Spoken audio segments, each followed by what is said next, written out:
Thanks for all the messages you've been sending me, asking me questions and putting forward little requests of things you'd like to hear more about. I thought I'd talk today about the remote viewing that I used to do. Quite a few people seem to be interested in that. I got involved in that about 10 years ago.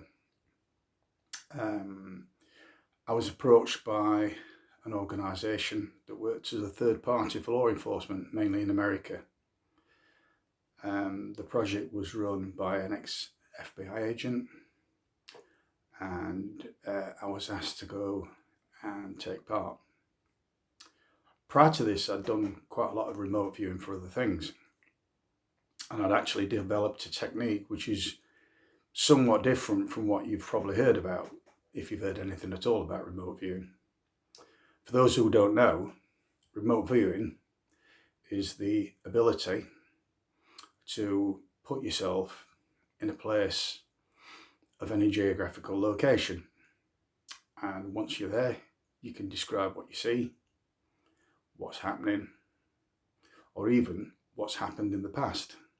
Doesn't seem to make any difference. Now, most people, when they're trained to do remote viewing, are basically work with a handler, an assistant, mentor, call it what you want, another person anyway. That person gives them geographical coordinates, longitude and latitude, and the remote viewer is then asked to describe what they see. Now, when I saw this, straight away I thought there's a problem here, potentially a problem. And that is that if you make your description as vague as possible, it's almost certainly going to fit somewhere along the line. If not at that location itself, it would be something, if you're describing a structure, for instance, the subjective view of the person who was doing the analysis might be that you're describing something that was very close to the site where you're asked to do. So if it's quite vague, a quite vague description, it probably fits anything. That's a fundamental problem, I think, with remote viewing, and that's one of the things that skeptics always point out, and quite rightly too. So a few years ago, I developed my own technique, and what I would do, I particularly honed this technique for finding lost items, lost people, oddly enough, lost pets. I've done a lot of work on that just in, as an exercise, or because I just want to find people's pets when they've got lost. I know about this because a dog, when I was a child, my dog went missing. I had the heartbreak of never seeing him again. Just seemed to disappear and never came back.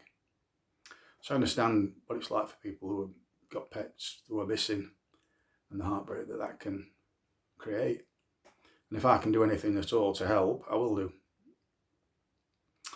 Anyway, the technique that I developed was a different technique entirely from what you've probably heard about, the one I've just described. What I would do if I'm looking for something that's got lost, either a person, an object, or whatever, I'll get a basic idea from the people concerned as to the area, the geographical area where the person or whatever went missing. I'll then get a map, either on my screen on a computer or printed out, doesn't really matter which. I also have to have a photograph or some kind of link to the item or person that's gone missing. And then using the two things combined, I can concentrate and rub my hand over the map, whether it be on a printout or whether it's on the screen. And where that person is, I'll feel a hot spot on my hand as my hand moves over the map.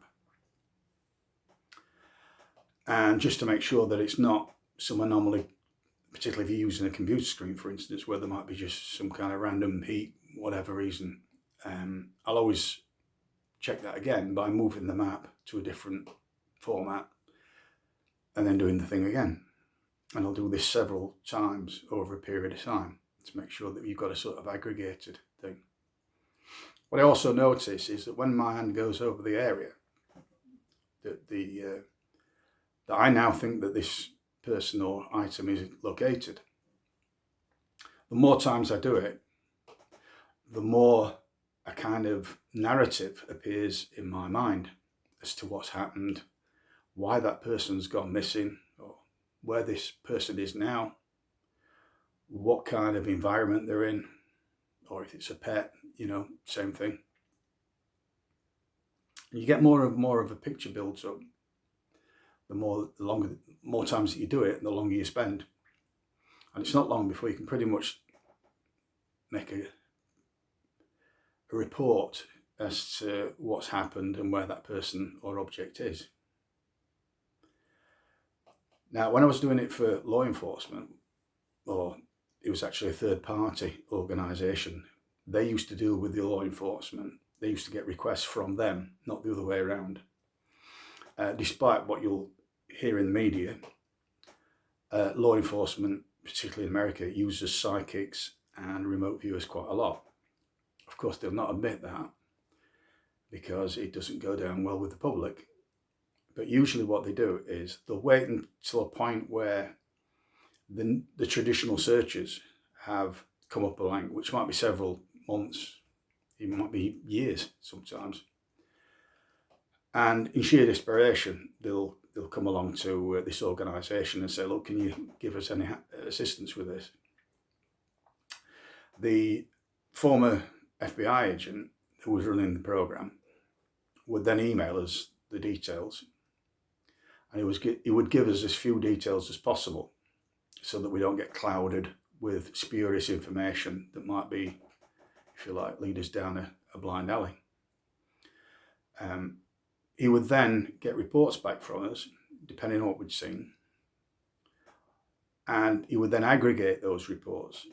So if some of them, if you're looking for a location, for instance, if most of the locations given by the various participants in the study were in one area and one wasn't, it was completely in a different place, well, they would probably discount that one as a false indication, a false hit, if you like.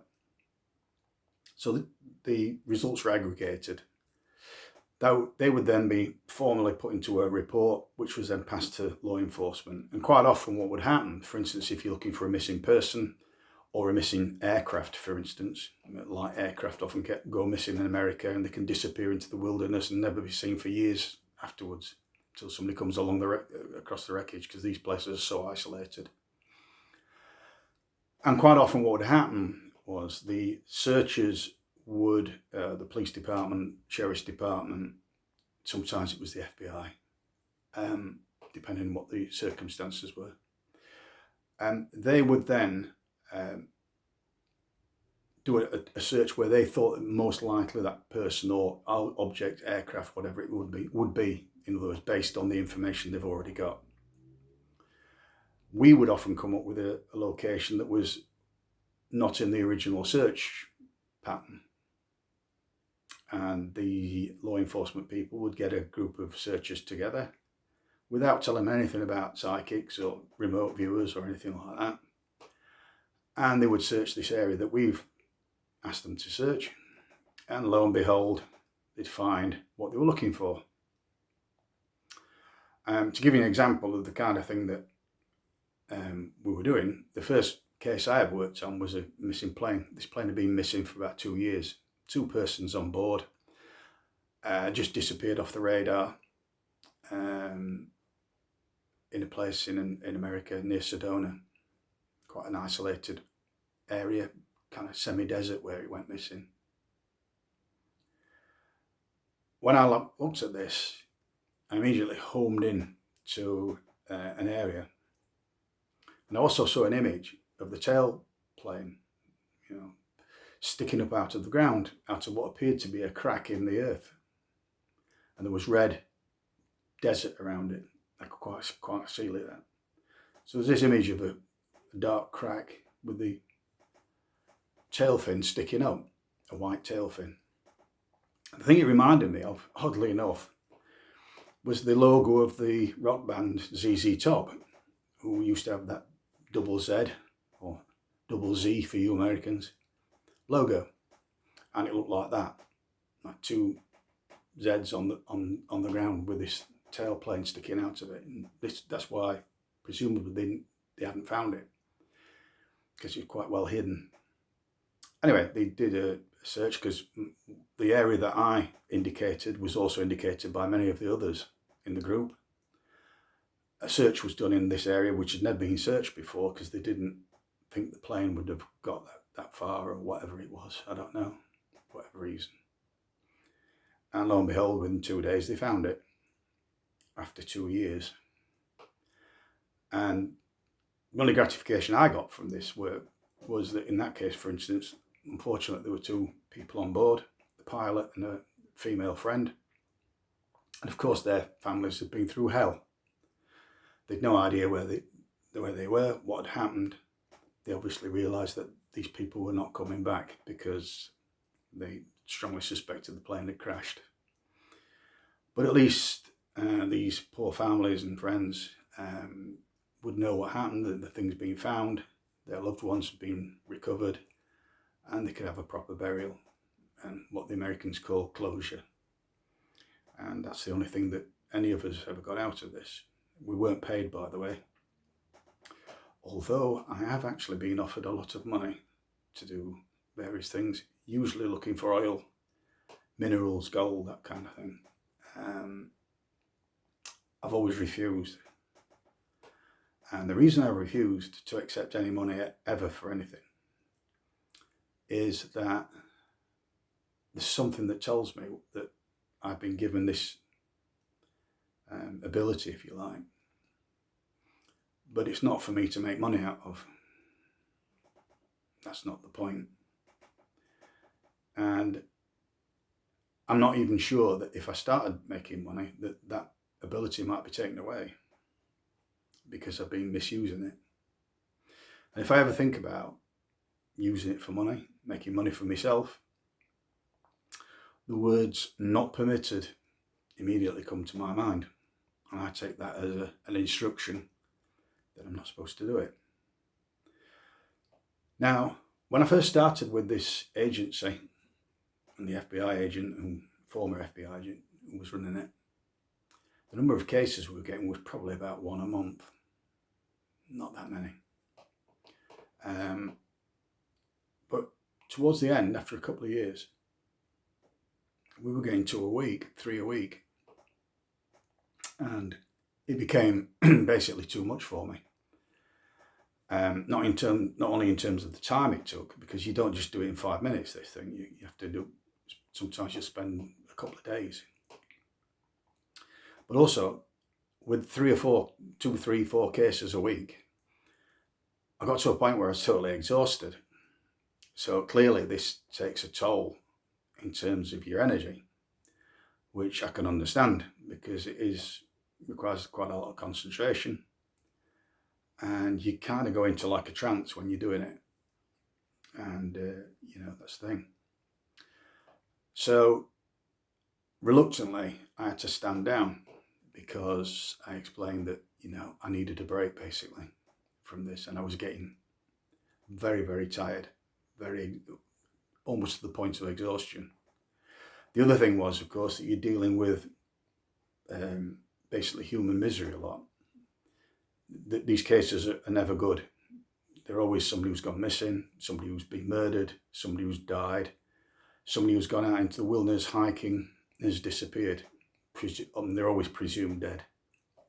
So there's a lot of grief involved, and a lot of personal anguish, because you're dealing with this case and you get very close to it. And because of the workload, I basically said, look, I need to take a break from this. And Frank, I took a break and I never went back. I was tempted to go back many times and asked to go back many times, but the guy who ran it actually told me that I was one of his, if you like, golden boys of the group. I tend to be very accurate and right on the money usually. And since then, though, I've done bits of remote viewing, usually, strangely enough, looking for lost pets. I was involved the other day with somebody who'd lost a cat, been missing for 10 days. And I asked them for details, but in the interim, the cat had returned. Or it's been found, so that was good. But I've done that in the past. Look, people have lost dogs, cats, whatever, and I can usually tell them where to go and look for it by just looking at a picture of the dog or the cat or the animal, whatever it is, and then getting a rough idea where it went missing from, and then I can get my maps out and predict where it is now. I can often get a picture of what's happening. Some years ago, I had a cat went missing near Doncaster, and I was approached. Actually, the agency were approached online by this dear little old lady who'd lost a cat.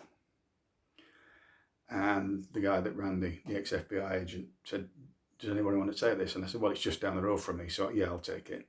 I'll do it." So I got the details about this cat, missing cat, and where it had gone missing from. And sure enough, it wasn't too far away from where this little old lady lived. And I got my maps out and told them exactly where it was. Down to the street, actually, that it was on. And I also described that this cat had been taken in by somebody, another little old lady. And the cat had wandered on near to her house and then had sort of adopted this lady. And I could see an old-fashioned range that the cat used to like lying on top of because of the heat. And sure enough, when they went knocking doors on this road, the owners and some friends, they came across this little old lady who came to the door with the cat in her arms. And they explained the situation and all the rest of it. And she said, "Oh, yes, I thought it was a bit strange that he came round and I started feeding him and blah, blah, blah." Next thing, the cat's moved in. And when they went, these people went into the house. In the kitchen was this lovely old range. And she says, "Oh yeah, the cat loves lying on there," and all the rest of it. There you go. Jackpot. But at least the little cat was returned to his rightful owners. Some probably think the little old lady that would have been looking after him was a bit disappointed, but there you go. And that's kind of how it works. Most of the time it's very, very serious. You're dealing with really tragic events. So it is quite debilitating when you're doing this all the time. But the satisfaction came from knowing that you'd helped relatives to find out what had happened to the people who are missing. There can be nothing worse than somebody who's missing because you just don't know what's happened. You suspect you know, you're fearing the worst, obviously. But people don't know until there's actual evidence found and people can be laid to rest as they should be. So that's why I did it. Anyway, I've had some more questions, so in the next few days I'll try and answer those as well as best I can. Oh, that's right. I'm supposed to ask you to click on the subscription button and the like button and all that rubbish. To be honest, it's entirely up to you whether you do it, but I guess it helps me. So thanks if you do. I'll see you again.